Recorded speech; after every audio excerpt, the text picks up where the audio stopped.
Welcome to another episode of the Wisemen Say Podcast. My name is Gerald Lucas, and I am alongside Derek Abbott. How you doing today? Good. Oh, I mean, just amazing. Just a day full of great news. Who could possibly be anything more than happy, excited? All the really positive, flowery things. Of course, it wouldn't be Columbus sports without it, right? That is very, very true. Actually, that is such a good point. You talked about the three major teams. You're probably looking always at one of them in a good position, the other two in a not so good position, and they just jockey around for a position. Yeah, it's the Columbus curse. Everybody says it's a curse on the lake. Yeah, right? Uh, We got plenty of that here. yeah, so we do got a little show. It's probably not going to be that long tonight, but yeah. So let's get into put this up.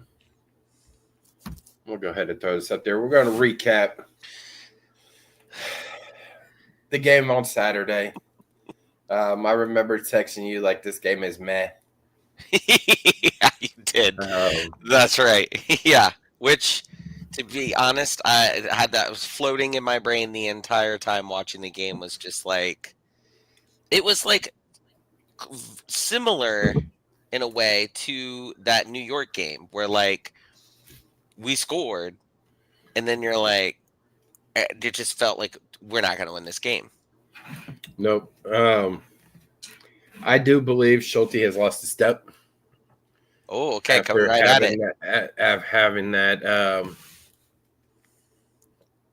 shoulder surgery or not surgery, but injury. Mm-hmm. Oh, vamos. What's going on, Ty?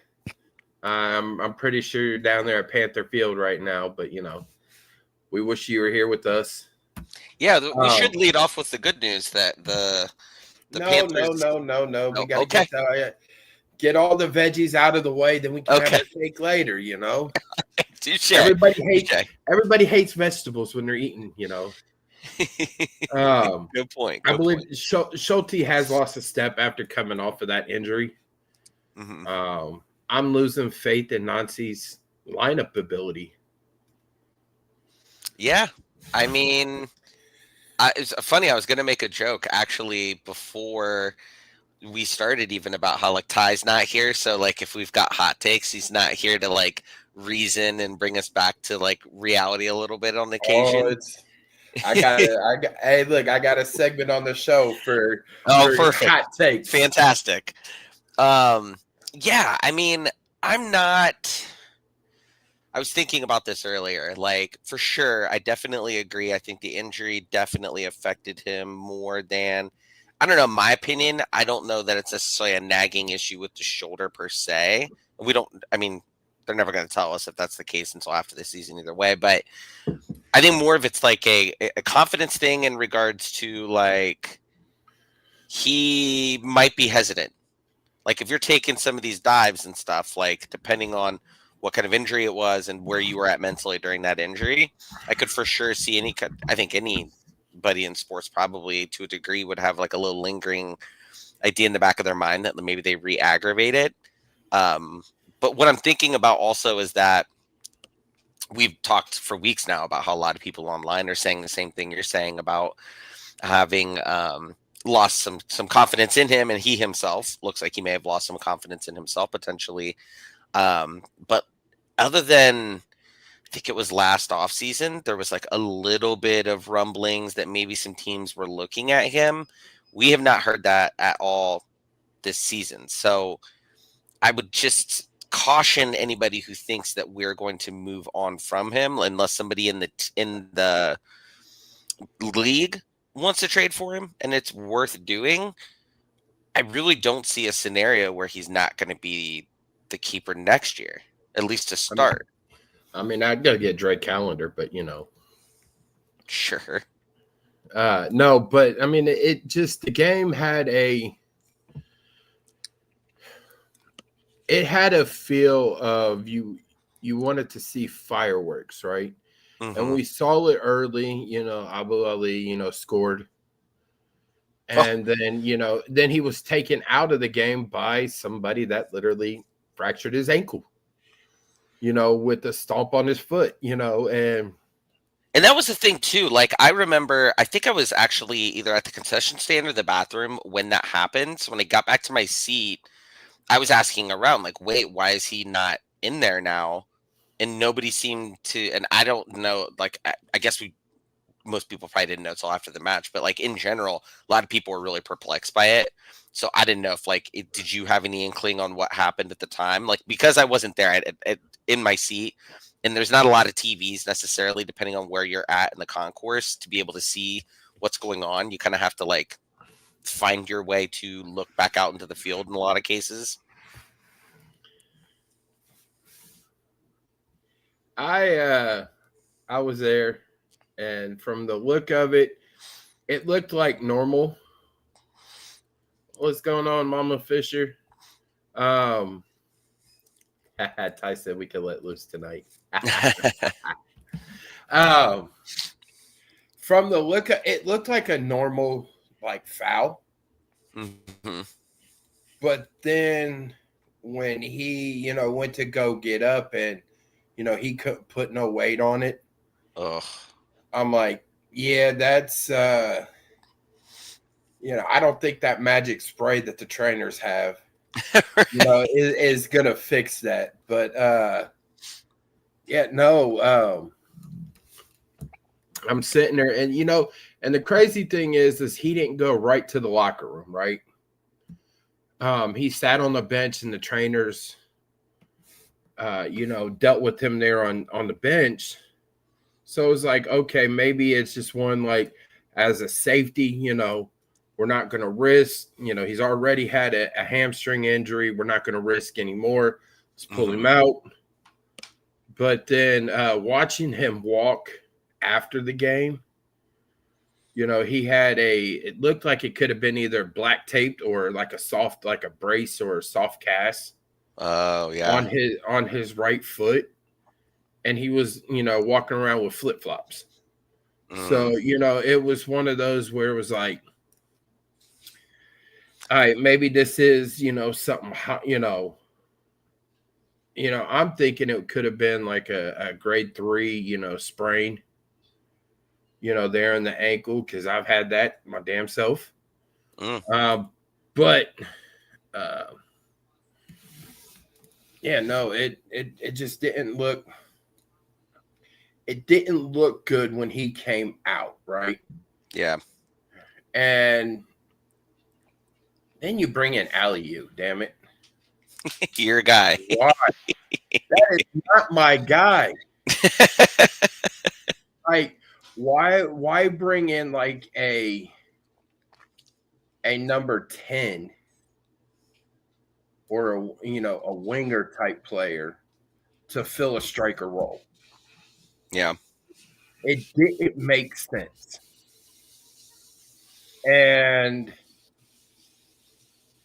I'm not the coach. I'm not the one that does anything, but I still thought that Jason should have been, as a forward, should have been out there. Because Jason honestly is a true forward.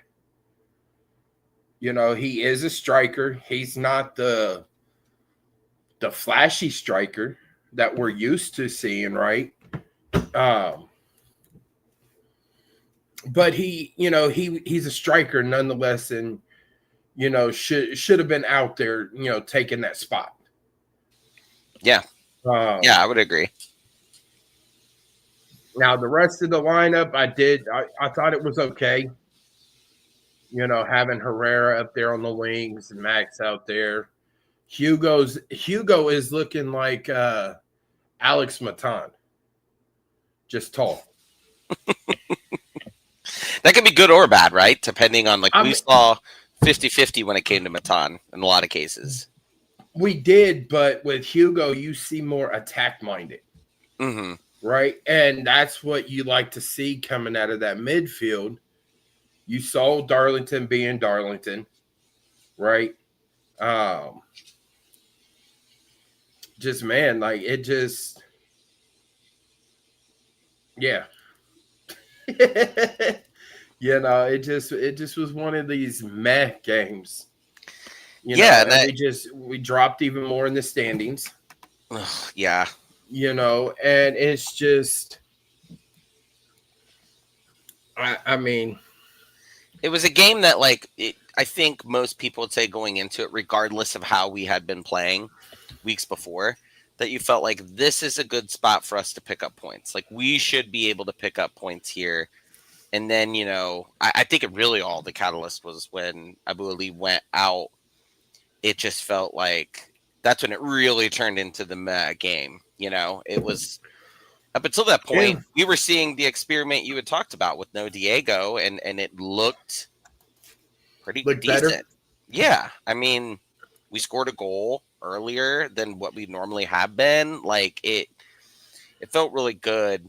And I'm wondering, as I'm thinking about your assessment about Nancy and putting the right lineup out there and some of these changes and stuff. And I know in general he has been around long enough now. We've seen enough from him to warrant faith in him being able to put the right people out there at any given time. But I'm also starting to wonder if injuries being one thing, obviously, and we'll get into that, but two, these players, and we saw it with AZ and some others that they brought in, and this is kind of on everybody. It's not, I wouldn't just say him or just Esex. It sounds like what we've heard in the past is that Nancy has definitely some input on these players coming in to a degree. Nazi has the final power. Yeah. I think Nazi should be the GM also. I would be fine with that. I wouldn't. I'm not okay with having Nancy as a GM also, because of the fact that you need a GM and you need a coach, and you need a coach that stays in the coach's place, and you need a GM that stays in a GM place. Look at the Cowboys. Oh man, yeah. Just look at the Dallas Cowboys. When you have ownership taking part in who the general manager goes after, mm-hmm. and not letting the general manager say, okay, well, I don't want this player, but I want this player because I know he'll bring something to the table. When you got your coach that's like saying no on damn near everything that on everybody that you bring to the table, Mm-hmm. that you're trying to get, they say, no, I don't want this one. I don't want that one. Well, I want him. And the GM's like, well, I don't want him. You know what I'm saying? And the coach is the one that was like, well, give me him then. Yeah. This is who I want. This is who I want. This is who I, instead of somebody that could actually bring results. Yes, not going out and spending, $20 million on one player. That's a smart move, right? Mm-hmm. Being calculated. In my opinion, though, it's one of those where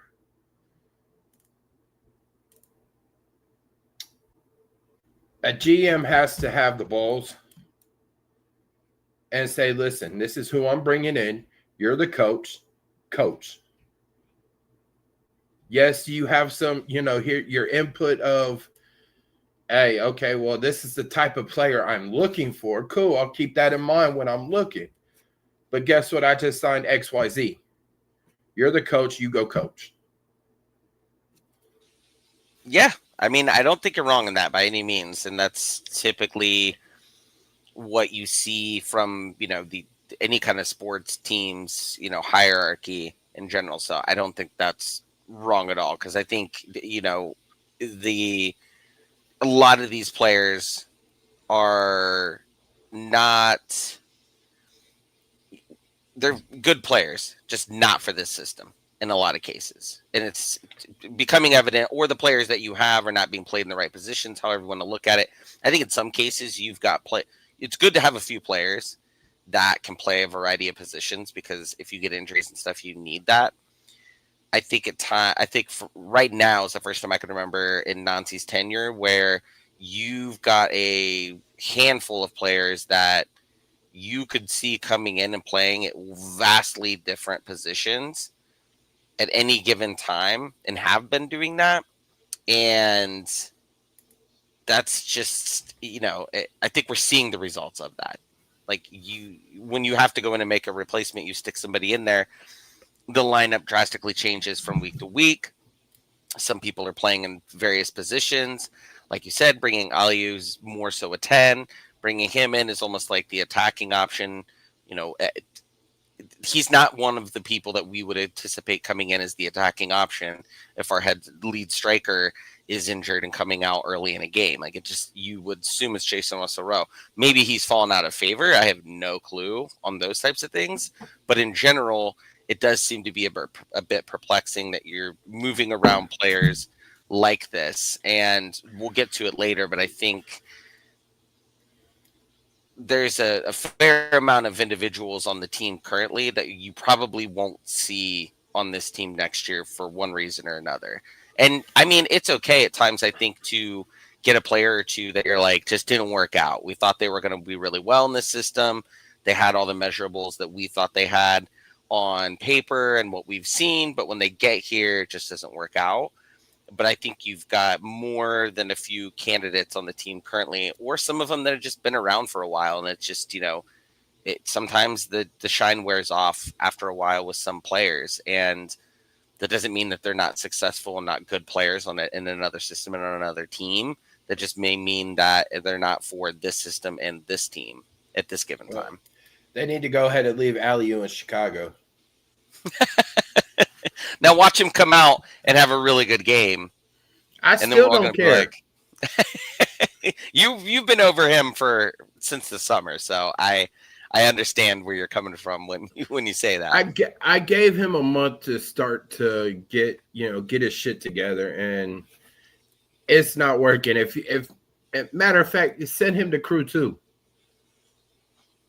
That's where I would put him. I would put him down there. I'd put him down there to have Pipa and Josh coach him up more and put him down there. He's relatively younger, right? He is. He's like 22.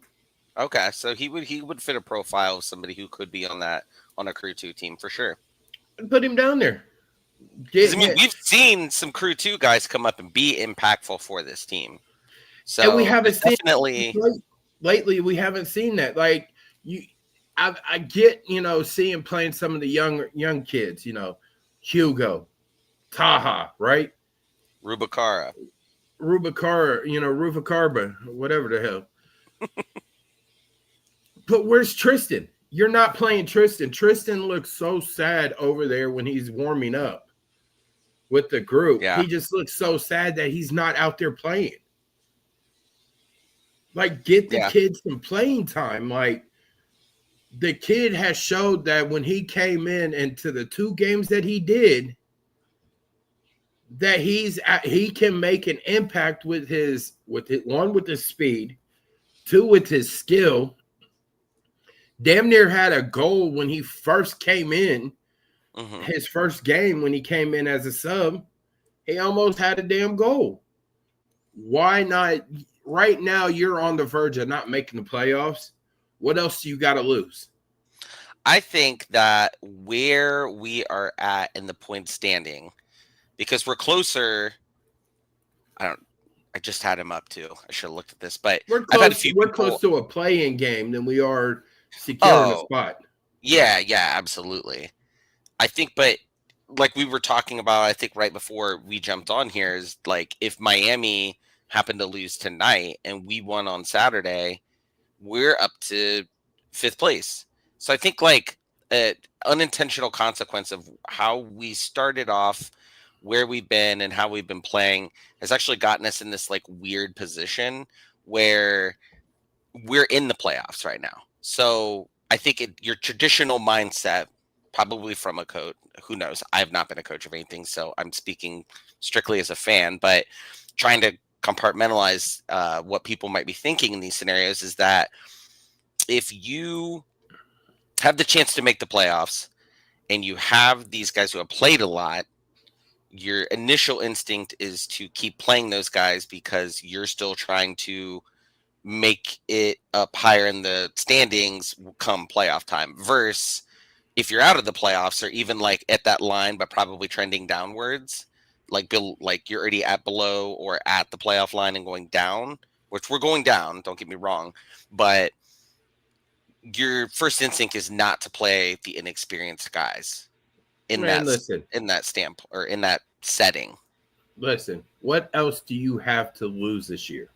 That is also very true too. Like, Throw the kitchen sink, damn it. mm-hmm. Or at least in the sub scenario, you don't have to start him maybe necessarily, but like even in the sub scenario, especially if they're fresh legs, which is always kind of a qualification we want to look for. He sucks at his substitutions. There have definitely been some questionable the subs and sometimes not using all of the subs. It can get frustrating. No doubt about that. And it does. Like the team has talent. There's talent on that team, but it's not getting utilized. Mm-hmm. You know what I'm saying? And I think right now is the time for some of that talent to show what the hell the team has on that bench, right? Throw the young kids out there. How else are they going to get better? It's one thing to get better in training. Then when you get out there into a game, that training doesn't come over because you have no game experience. Right. So, and the training is never going to mimic what an actual game is, no matter how much you scrimmage each other and stuff. Yeah. Exactly. You know, it's not like Ohio State's defense is going up against Ohio State's first string offense. You know, two of the best, offensive defenses in the country going back and forth in a simulated game. It's not like that. You know what I'm saying? So you iron doesn't sharpen iron in this case. Yeah. Right? You don't get the real playing time is the experience and the actual like game mentality you're going to get out of it. You don't have the luxury of having a full roster to play against other than crew 2 who like that's not 1-1 by any means. No. And what's the Marvel character Juggernaut? When he puts his helmet on, he just can't stop running. Yeah. And he just starts running through things. Fuck it. Become a Juggernaut. Throw the kitchen sink and the whole house at teams. You won't know what to expect, right? And I think with the poor play of the defense, Toronto's not a great team. I'm not going to say it was the poor play though, man. Like, no. I mean, like from an offensive standpoint, like throw the kitchen sink at him because even if you roll out our best defensive guys right now, the understanding or at least our current form is not great. So in my mind, it's like throw every offensive weapon you have at these other teams and just try to outscore them.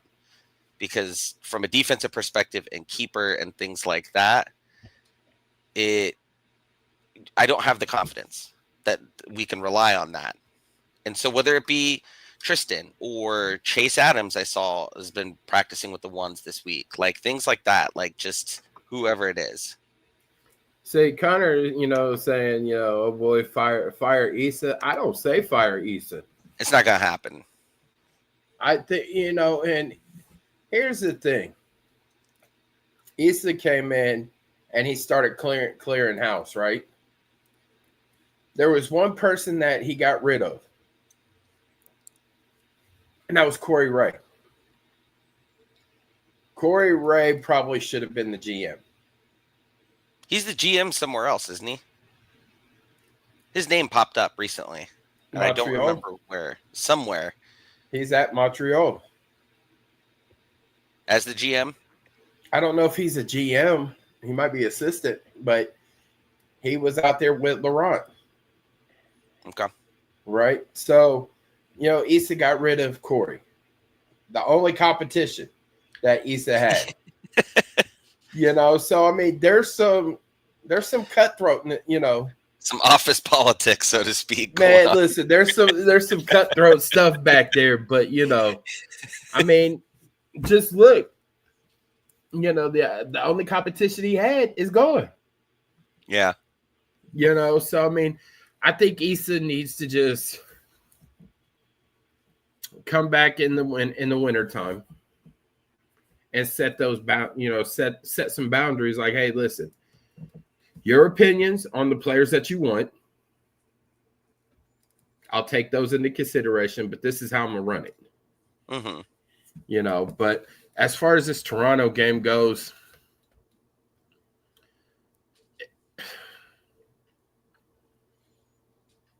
I would have had Jason out there to start with Abu Ali, Jason, and Gazdag. And had I don't know how else I would have it, but having those three together. Oh, he had Dylan out there too. Yeah, I would have had Daniel, Jason, and Wessam out there to start. Yeah, I mean, and realistically, those are your three forwards, your top three forwards. Yeah, get available to you. Yeah, so but this Toronto game, we dropped points. It felt like a loss. It did. It absolutely did. At the end of the game, I was like, all right, let's get out of here. Like, I was just over it. Like, it sucks the soul out of the stadium. And we've had a few of those this season, to say the least, where I think, at a home game, and that hasn't been seasons past. So I think it's definitely had a bit of, and it all started with losing Cucho and Christian Ramirez right at the beginning of the season. We could have got Christian in the window. Christian ain't really doing nothing out there in LA. No. I was just looking. They've won 4 games. They've won 4 games this season, which is crazy to think. Like, hey, you want to come back to Columbus? Come on. Yeah, you don't even have to move back here if you just want to come back for the rest of the season. Maybe win another championship. Yeah, I doubt that one, but well, we still had hope then. Yeah, but no, this game we lost some serious points. Yeah, it was a burn the tape game. It was a bad night all around.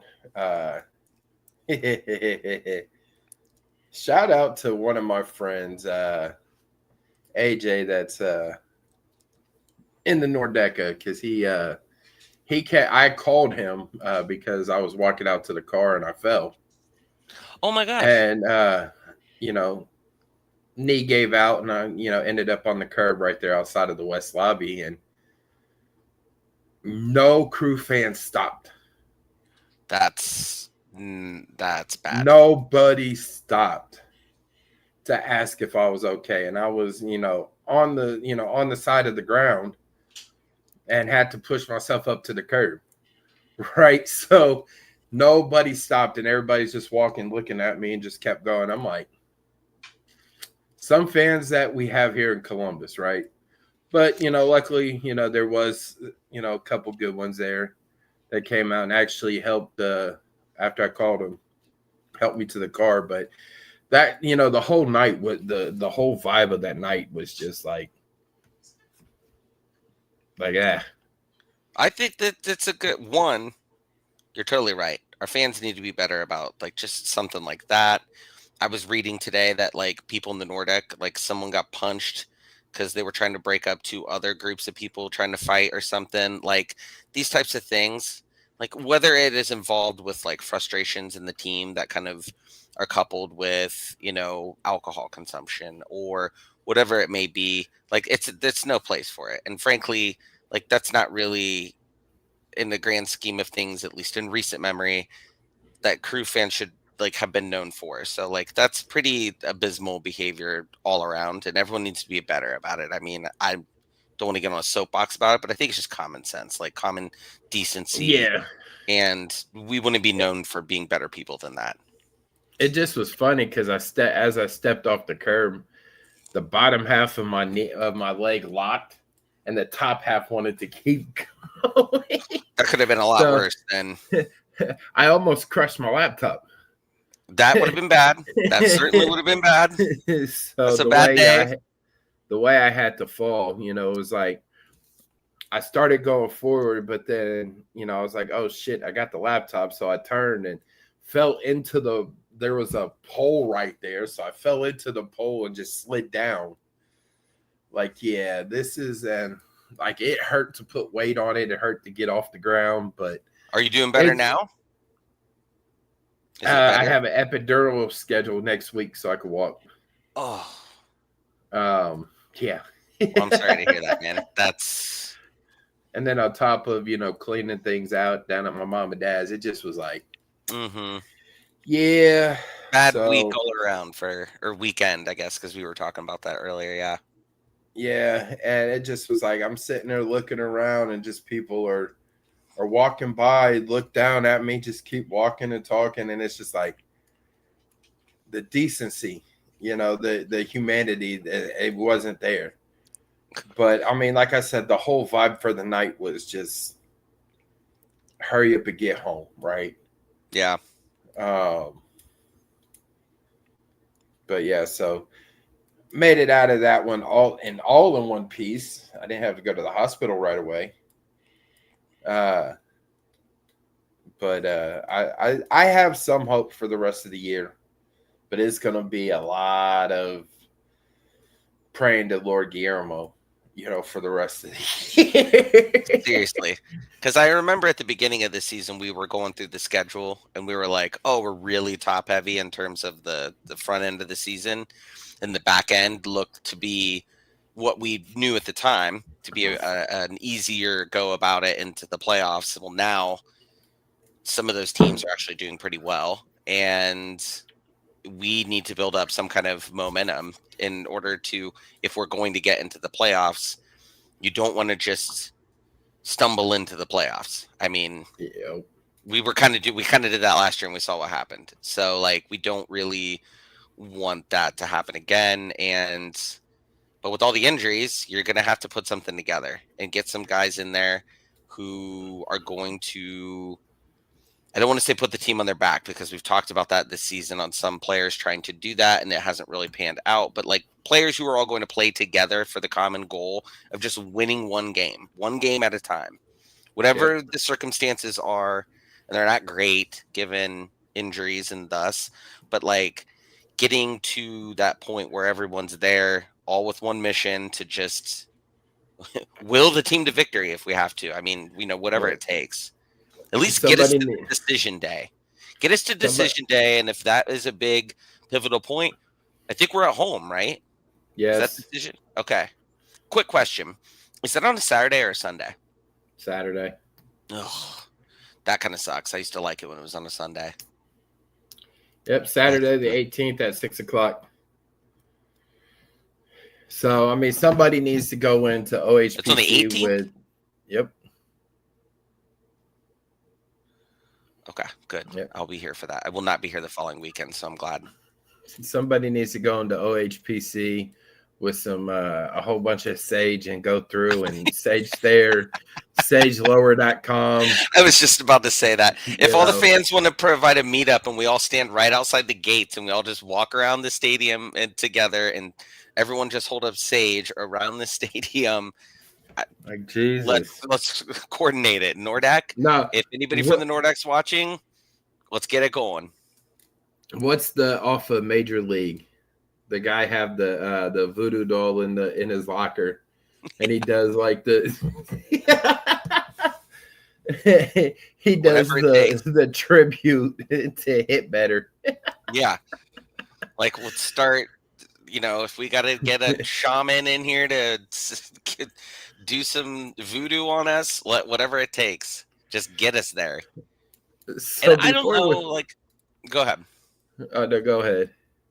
Oh, I was just gonna say, I don't know how like the fandom is from like I haven't seen anybody like poll this, and I'm sure it'd be very extreme one way or the other, but like I'm still under the camp that like I don't care if we get into the play-in game. I want to get the chance to get to be in the playoffs to then have a chance because you never know what can happen once you get in there. I mean, I know it feels like we have a lot of the cards stacked against us, but I still want to get to that point. But I'm sure there's plenty of people that would rather see us just flame out and then do a whole like overhaul, which I think we're going to see an overhaul to an extent, regardless of what the outcome is. So I still want to give us the chance. Yeah. So before we move on to our next topic, Saturday, the kids that were sitting in the south end, up there in the 200 sections, they were yelling for people to start the wave. No. Yes. And it just was Where are funny, their like parents? it just was funny because they were sitting there like, do the wave, do the wave. This is an anti-wave podcast. For anybody who wonder, I didn't even ask you how you feel about it, Gerald. I'm just assuming you feel this way. No wave. That is the ultimate sign of people have given up on the product on the field. If they're more concerned about whether the wave is going to make its way around the seats or not, in my mind. I honestly wanted to see it happen. Oh, because it was the kids that were chanting it, do the wave, and they started to do the wave, and nobody else caught on to do it. That was the overall vibe of the whole of everybody else was like, no. But they were literally chanting the whole entire game, like do the wave. Like they would stop, and then like 10 minutes later, it was do the wave, and it's just like man, like I want to see it. All right, you've talked to me a little closer to the center on this, where I'm still anti-wave, but if it's a bunch of the kids really getting into the game and they want the wave to happen, and at least that's them being really fired up about being in a sporting event in the atmosphere, they're yelling and cheering. I know a lot of people were pretty down on everything at that given time. I can't fault them for that. Like we need more people just with an energy, and there was a lack of energy, I think, for a multitude of reasons, of course. But like to your point, if they're really excited and doing it, at least that's bringing up the energy in one way or another. So I can't. It would have been nice. It would have been nice to see that. Connor says that the Nordeca on Blue Sky said that the season's over today. Well, that's not great coming from the the official fan supporter group to just give up. If I don't know the context, I didn't see what they sent out on it, but like we got to be supportive here as best we can. I mean, we're all admitting that there are definitely things are looking a little bleak, but I don't know saying the season's over with like 4-ish games to go. I mean, something like that. We're still in the playoff spot as of now, so it is not over. You know what? It would be funny because I think Cincinnati might win the Supporter Shield. Ugh. Yeah, I know. But they still don't have no cups to go with the plates. So true, they have not won a cup yet, and winning the Supporter Shield doesn't mean anything unless you win the cup. And Lord knows we've gone over that topic. And that's another offseason. We'll revisit that on this offseason. You know what? That would be funny. Sure. That would be funny. If Kentucky wins the Supporter Shield again, and we have to be, get in the playing game and we win and have to face them in that round. And we knocked them out like Atlanta did Miami last year. Oh, see, it's this type of stuff that's really I'm getting excited again. I'm getting excited at the prospects of these types of things. I would love to knock their asses out. And we beat them at the first game in Cincinnati, so when they come up here, the energy, that atmosphere and an important, like, anytime we play them, it's always next level. But like in a playoff game at home, oh, it would be insane. Absolutely insane. So let's go ahead and move on. We're going to go to the preview of Chicago Fire versus Columbus this Saturday, live from Soldier Field. Chicago sort of has a squad now under Berhalter. Yeah, I can't tell you how often I think about, and if he's watching or he hears this, I'm so sorry. I totally forget your name, but our friend from their podcast that came on at the beginning of the season, we talked to him. He was very much like, our team's either going to be a playoff team or we're going to be absolutely terrible. And lo and behold, they're starting to really put some things together. They were up at the top of the standings at one point too. Yep. So they are putting it together with Berhalter. Shout out to Nick from Glass House Soccer. There we go, Nick. That was a good, fun conversation because I still think about it all the time. So Nick, please come back onto the pod sometime. You got Zinkernagel, like a guy that with that name, right? That's got like 16 goals, I think it is. Like, and I tell you what, he said that their keeper should be at least getting some chances on the U.S. national team, and we all laughed at the idea. And then, sure enough, he's gotten some opportunities, and I'm like, wow, okay, like, hands up, we're totally wrong about that.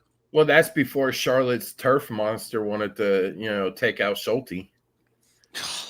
Well, and as we're talking about Soldier Field in Chicago, I'm very, very worried about that because, and watching, full disclosure, I'm a Green Bay Packers fan, so inevitably you like have a general idea of what's going on with Chicago Bears.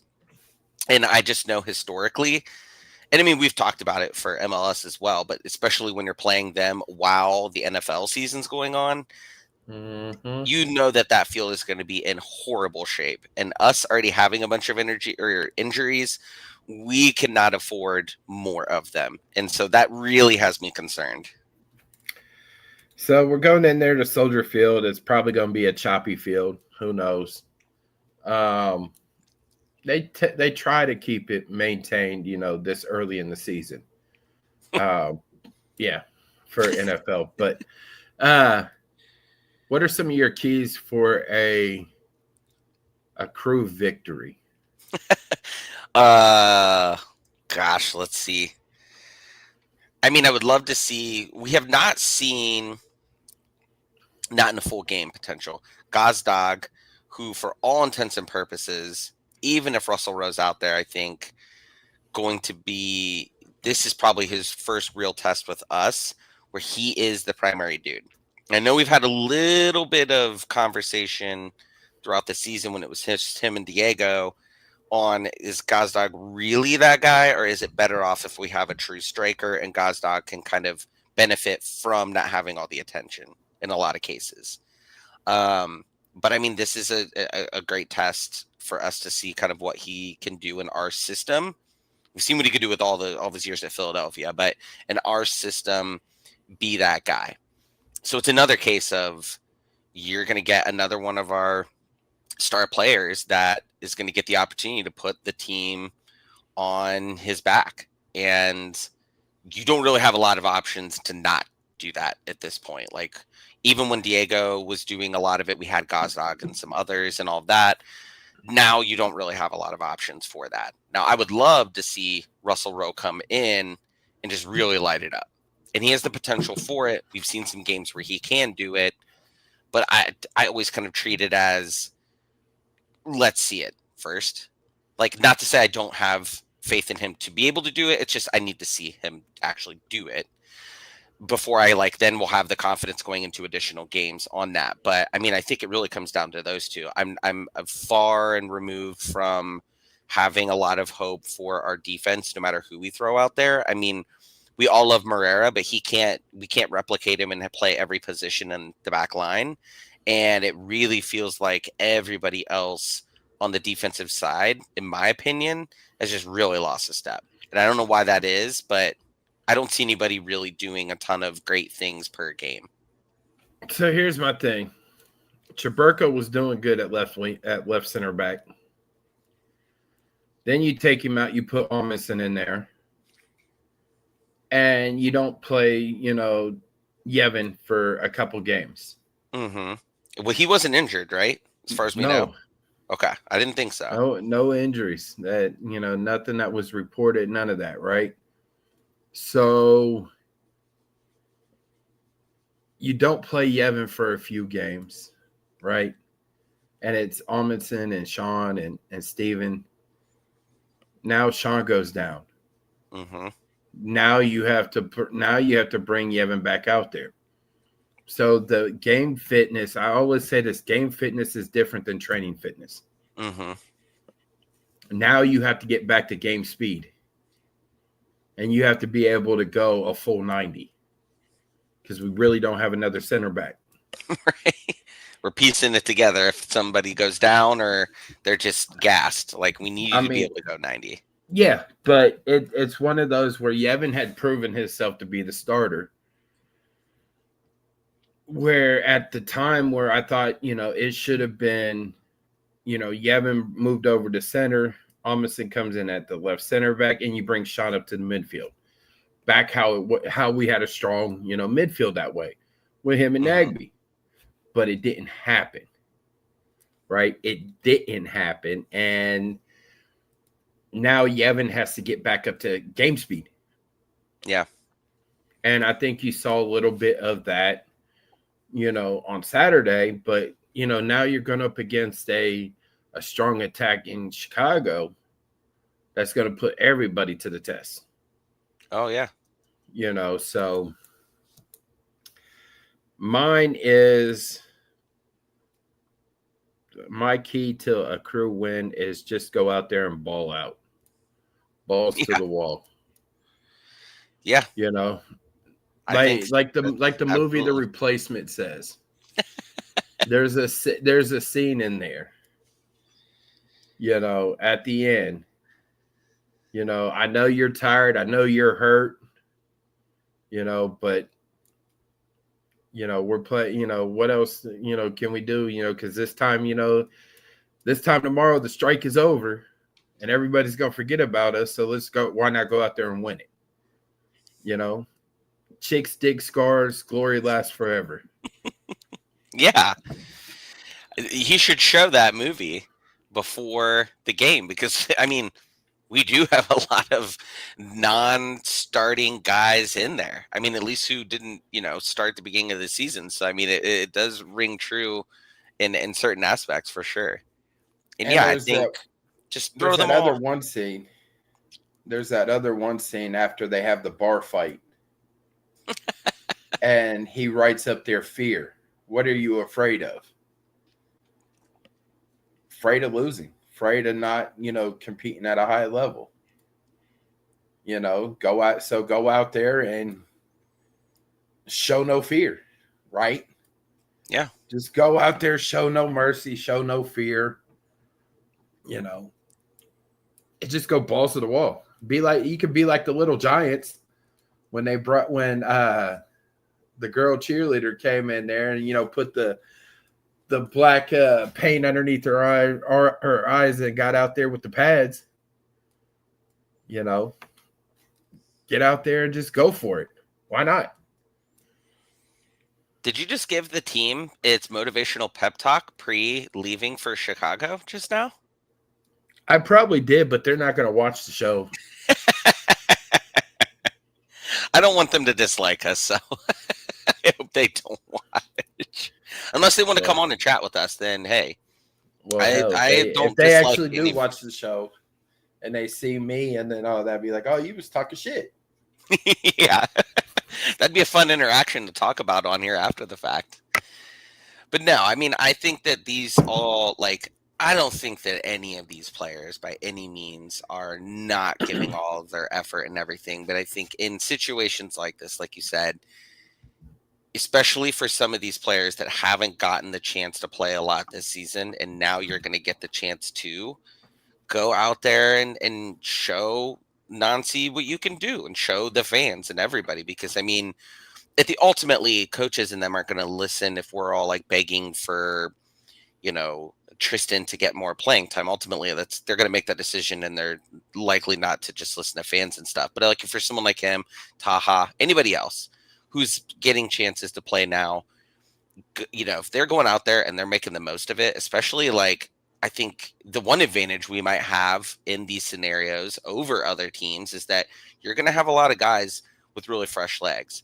Now, not a lot of game time under those legs necessarily, but you should, in theory, I know you were mentioning it about being in game match fit shape, but like, you've got a ton of people now on the bench and who are going to be starting, who have a lot of fresh legs ready to go in there. Not a lot of mistakes or things like that under their belts during games that could maybe like seep into their confidence. So, I hope that we see a team that comes out here with the full confidence, because what do you have to lose? I mean, you're right on the, you're within a few points of either right in the middle of the playoff pack. You get to 5th place. I mean, heck, you're one spot out of a home game, or being the home team in a series. Now, we could break down the points and see if that's realistic or not, but regardless, or you have a few ties or even losses and you don't make the playoffs. So like, you go out there, go full force, throw everything you have at them, and with how many other games we've got left to go, there's a solid chance you're going to at least win one of those. So like, give it, the full 100% out of it, earn that playing time. Yeah, definitely. Some of these ones that haven't played, that much this year, not only just go out there, show the coaches what you got, show other coaches around the league what you got. Yeah. Better yourself. That's a great point. Better yourself, better your career. Yeah. You start getting eyes on you from other coaches because you performed and you did this in this game, but then the next game you did it again. And you start getting eyes from other coaches around the league, better yourself. And it only increases your chance to play on this team, because if coaches are constantly getting called about players that maybe they're on the fence about, but they're like, wow, all these other teams really want this person, maybe we should be playing them more. Like, you never know. That could be very much a realistic thing as well. Like, all I can say is they need to go out there, balls to the wall, and better your career. And show out. Mm-hmm. That's all I'm gonna say. Is it's go out there, play ball, lights out, balls to the wall. Whoa, balls to the end lines. Yeah, don't go to the wall. Yeah, we don't need that.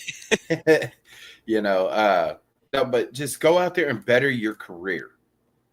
And with with some of these young kids or some of these players that are not getting that much time, you're about to be called upon. Mm-hmm. So go better your career. Start getting that buzz around you. Like, holy shit, this guy just went and scored 4 goals. Yeah. On a Chicago team that, is right there fighting for a playoff, right? Yeah.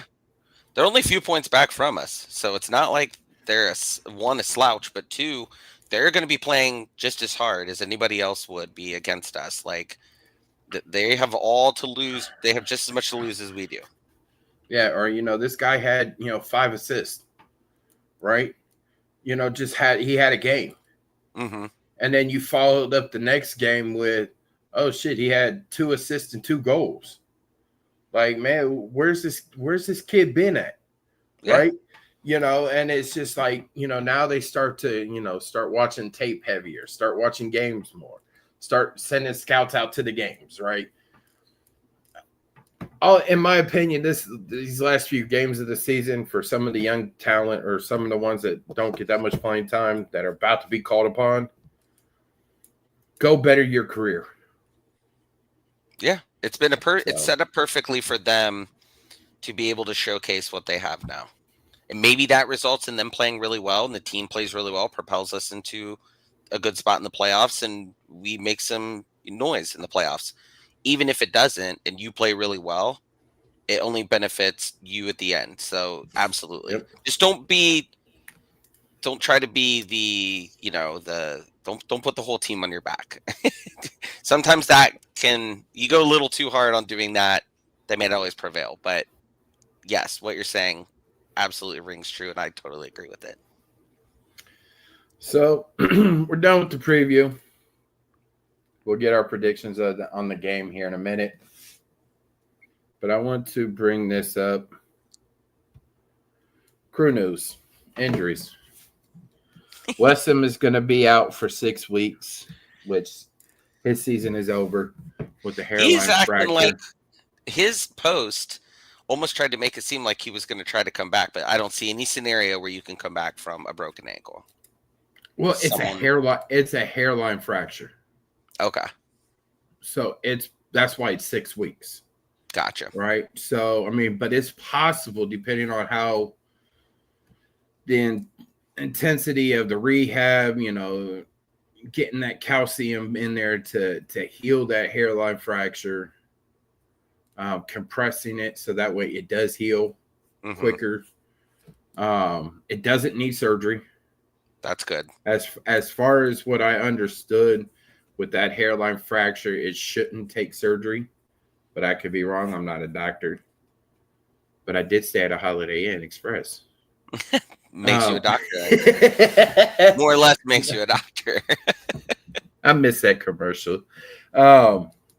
Diego still out 5 weeks. No sweat on that one. Mo Farsi is the big one, right? And I saw a lot of people saying, why did he wait so long? Yeah, I saw that too. To have the surgery. It was starting to look like he was going to be coming back, right? Mm-hmm.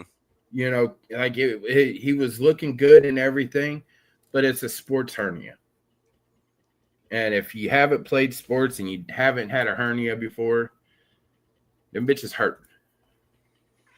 I knew quite a few people in high school, obviously different level of playing, but I had them in high school, and most of them had to have a surgery. But I knew a few that, were able to get through them with rehab and stuff. And in all intents and purposes, their seasons were more or less over in most cases. But there were some that didn't have to have surgery. So I can understand and it's been a while. I mean, I think a few weeks ago we mentioned this, how he was starting to come back.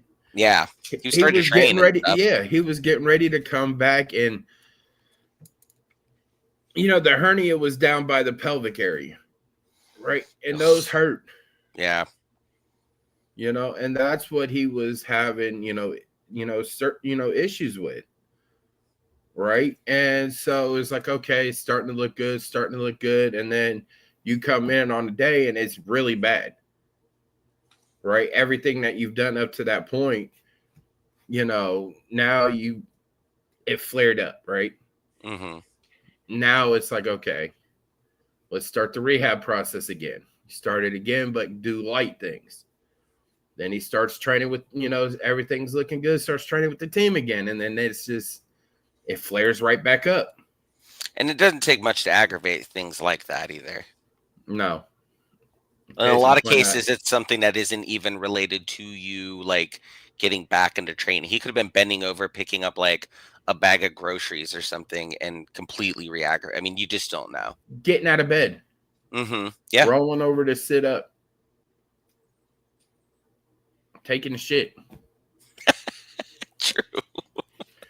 If you have a tub shower, stepping over into that shower and one foot slightly slips. Oh yeah. I've definitely tweaked a knee or a back here and there, doing these very routine things like that at my age. Yep. But no, I think, they were trying to avoid the surgery aspect. as long as they could, because he was looking good and everything, coming back. But And I still contend that our slide in form and the outcomes and everything like that really began to happen once he stopped playing since he got injured, essentially. And I know that, like, for a lot of people, there's a lot of other injuries and different things that happen that they could point to and think that that was the catalyst. But I really feel like he was a consistent everyday player. You could always rely on him to get the ball up on the outside, all the way up to the box. And I think that made a huge difference in how they had to change the roster makeup in terms of additions, and also just the formations in a lot of cases is more injuries and could play and different things like that came up. But I think if he had not gotten injured, I do think we would have seen a more consistent team throughout the season. That's just my opinion on it. But yep, no, and you're right, because he's one that could get behind the defense, and we like to rely on that right hand side more than we do the absolutely. left. Oh, yeah. Yeah, absolutely. Because fuck Max. Connor asked real quick, do you guys think the majority of fans are overreacting big time? I think it's on I what think on though, the Connor? yeah, on the season or Injuries. injuries. If it's the Dude. season, what I would say is I feel like this is just a theory of mine that when we're talking about the fans, now I know there are some fans who are really down on the team right now who have been fans for a long time that have followed on social media and stuff and are very vocal and always have been very vocal. So I'm not surprised in that sense of it. But I think if you talk to some casual fans, even, but they're newer fans that have only been around since around 2020, right before 2020, when the relocation saga and stuff was going on, and then from there, they're used to winning a lot of championships and cups and different tournaments and different things like that, or getting to finals, that type of thing. Do I think they're overreacting? Yes. Do I think that they're just familiar with like that 5-6 year window where we were winning a ton and doing all these amazing things? So they're not used to a team looking like this. Whereas I think if you've been a fan for longer, that we've been through some really bad seasons and some really rough stuff. So although it seems like the sky is falling, we've seen certainly much worse performances from the team with not the amount of injuries and not the amount of player changes and different things like that. And certainly with, not to just disparage any other coaches that are out there currently that we just previously had in that span of time, but like we have a much better coach now. So like there are a lot of positives to think of. And yes, the results this year aren't great, but no team is going to win the championship every year for every single year. You see these spurts where you see a team do really well for a few years, and really, if they can win 1, 2, 3 cups in some cases, fantastic. But there are a lot of cases where there's a lot more parity in MLS than I think in a lot of other leagues when it comes to teams making the playoffs, not making the playoffs, those types of things. So I think there is a level of overreaction, but I think a lot of times you have to kind of give it context and figure out how long have they been fans? What is their knowledge of the team, different things like that. And I am all about, I want us to have as many new fans as possible. So I don't want that to seem like a negative. I just mean that like sometimes that diverts expectations a little bit depending on what your recency bias is with the team. And we have been playing really well. So it's understandable for everybody to be a little bit disappointed or a lot of bit disappointed in what's been going on this season. But I don't think that should ultimately cloud your overall fandom for the team and your outlook on next season and going forward, because we do have occasionally these 1 year in between good years where things just don't really go our way. Yep. So, which was going to bring us into our next topic. However, I would like to have our third member of the team here for this topic, which was going to be the roster breakdown. Oh, we can. I think that's a good tease. I would agree with Yeah. that. I like So, that. ladies and gentlemen, boys and girls, tune in next week. Hopefully, our man Ty Fisher will be back on the show. Even if we have to go kidnap him from ODU. And If ODU would just partner with us, we could do a live broadcast from there, and they could give us our jerseys that we will proudly wear. yeah, Ty set that up. Yeah, If they got a Wednesday game, we come out. we'll all be in the press box or whatever. It'll be great. We'll come out with the laptop sitting in the stands. That would be so funny. We need to do that. No, but I think that breakdown of the roster, like you and me had talked about and teased earlier in the show, I think that he's saving that for having him on the show to get his feedback as well. It'd be a very spirited conversation. I think that would be good. The three of our points of views on it would be great. Yep. So tune in next week for that one, ladies and gentlemen. But we do have the best part of the show, though. Derek, what do you know what that is? Yellow card, red card? No, that's out the window. I have an update on a red card, though, that like before we're done, I want to just circle back on. Well, we'll get to that. But the best part of the show, ladies and gentlemen, predictions. I'll go. I'll go. Go first. I'm gonna trend towards the optim. I'm not gonna go crazy because the past few times I've gone like crazy and predicted us to do really well, it has not panned out for me, and so maybe I don't want to do reverse jinx though because I don't want to I don't think that like this is a scenario where I just assume we're going to lose or anything like that. I'm gonna go 2-2 draw. I think you're gonna see Gazdag score. One way or another, I don't know if it would be in the a PK or just I don't want to say run and play because that's unlikely, but just a goal in general.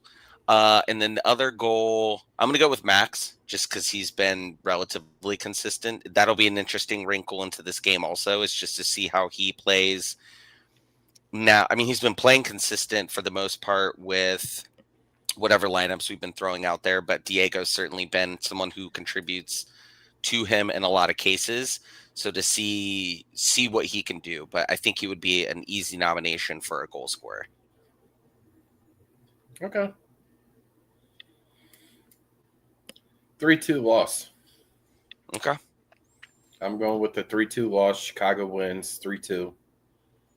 I ain't gonna tell you who's gonna score on their team.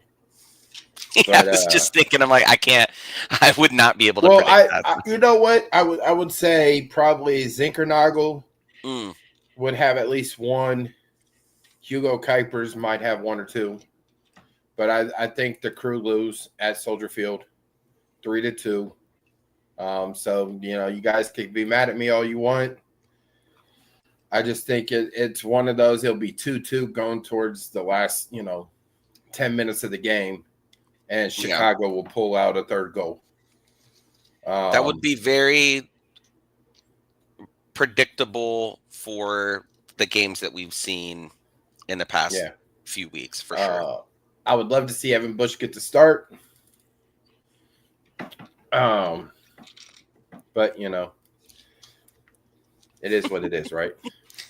I would be comfortable with the tie, too, because I think that that still keeps them below us. Yeah, but I think Crew lose. And you don't hear me say this too much when it comes to my predictions. Yeah, usually you're like off the wall with your predictions. Even if it is, with how terrible we have been, the last few weeks, I'll say, Crew's going to win 2-1 or something like no, but I've lost faith in Nancy. I think the Crew lose 3-2 with a goal from Gazdag, and I'm gonna go ahead and give the young kid one if he starts, but Picard. That'd be nice. That'd be good to see just from a development standpoint for sure. Also, we were talking about Chase Adams. I would like to see him get playing time if they're going to make decisions on if they're going to make substitutions in the forward spot. It's not. It's not sarcasm, Connor. Like Not this time. I'm being serious. I think the Crew lose 3-2 with goals behind Picard and Gas Dog. Possible if they do pull it out, if they pull it out 3-2, you might get a goal by Nagby, which we have not gotten a Nagby goal all year. So I think it was like our preview of the season, and you said that if he got 2 of those like screamer goals, then we were going to be in really good shape this season, and we have had 0. So, yeah, so you're a prophet of sorts. No, but I think Crew lose 3-2, which sets up the last 2 to 3 games of the season to be pivotal, almost like the 22 season. I was just thinking that, actually. This is just as long as Nazi doesn't say he'll bet his house on it. Bad omen if that happens. Yes, but so I don't know what Ty's prediction is, but he would probably go a 1-1 draw or even a 2-1 loss. Or he might go a 2-1 win. Who knows? So we'll get him to tweet it out. Keep an eye on his Twitter. We'll peer pressure him into putting one out at some point. Now, you were talking about that you had something that you wanted to talk about. So when we were doing red card, yellow card. Welcome to the Burning Desire time. I am in the process of finally getting a new trash can from our city. If you remember my chronicles, yes, of the lid falling off, the lid officially fell off. The handle is like bare. I don't know how it is still attached in any kind of capacity, but quick aside, they did not pick up my or my neighbor's trash for 3 weeks. So we just left the bins outside. So it was starting to look like a dumpster scenario. And we're like, what's going on? So both myself and my neighbor reached out to the city, and they rerouted the whole neighborhood. But because of how I won't get into all the semantics of it, but because of how everyone else's is in their back alley, but we don't have a back alley because we have houses behind us, they just drove by them and never picked them up. So after 3 weeks, they finally picked them up, and I got them to commit to giving us new trash cans. So if there's anything positive to take away so far from this season, it's that at least I'm getting a new trash can out of it for all of those that may remember that discussion back in February. What about the internet? I haven't had any internet connection or issues today. Look at that. Hey. My internet is not on the injury report for this week. So yeah, but you have that shady get up out back, They're gonna come fix that. I don't see that happening anytime soon. No, that's a much bigger. One of these times I'll go out and take a picture and we can put it up here. It's crazy. It would blow your guys' mind, but yeah, I don't see that a Haslam issue. That's a bigger problem to deal with. It's working fine right now, and it didn't go out when it stormed it was whenever night that was. So we're okay on that. Fingers crossed that continues. That's a Deshaun Watson issue. Oh, God. Oh, no, but thank you for tuning into the Burning Desire part. All right, so it's we're coming to the end of it. Wasn't going to be too long of an episode tonight. So I have this up here. Thank you, fans. Without you guys, we wouldn't be here. Well, yeah, we wouldn't be here. We'd just be talking to ourselves. Yep. And you guys tuning in, you guys subscribing to our YouTube, to our Spotify, continue to hit the like, subscribe, leave us a 5-star review on, Spotify, Google, Facebook. I don't even know if we have a Facebook yet. Damn it. I have no idea. Leave us a 5-star review on YouTube. Because, like I said, without you guys, we wouldn't be here. Just be three old blokes sitting on a log. Yelling at the sky. Yep. But no, in all serious, thank you guys. If you guys want to continue to support the podcast, you can support us by going to the merchandise store that we have in our link tree on our Twitter page, on our Spotify page. We do have a supporter link out there on the Spotify page. You want to donate. Every penny helps. It goes into making sure that our software is all up to date with our subscriptions and everything when we do travel for games, to bring you some of this content that you guys so much deserve. I know we haven't had a show in a couple weeks, so schedules. But needless to say, if you guys want to donate, you guys can. If not, just continue to share the show out there. Talk about the show with your friends, your loved ones. Somebody interested in, seeing about the crew, show them our show. And if people hate the crew and they just need something to listen to listen to, tell them to put us on. Yep. Or be like our Tuzos fan, for Pachuca. They come on and, rag, talk, just, riz us about, Pachuca beating Columbus, right? Come on and it's all fun for the love of the game. Yes. Right. So absolutely. Just, have fun. Come on. If you're a fan of KFC, come on. Just make sure you bring the biscuits. Hey, I thought that was a funny one. No, but for real, just share the show. If you can't donate, just share. We love you regardless. And catch us, on all our social media. You can find us on Spotify, iHeart, Amazon, YouTube, Instagram, Ghost TV, Overcast, Pocket Cast. Pretty much anywhere you get your podcasting needs and wants.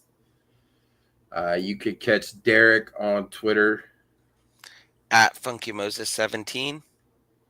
Catch myself on Twitter at Gerald_Lucas96.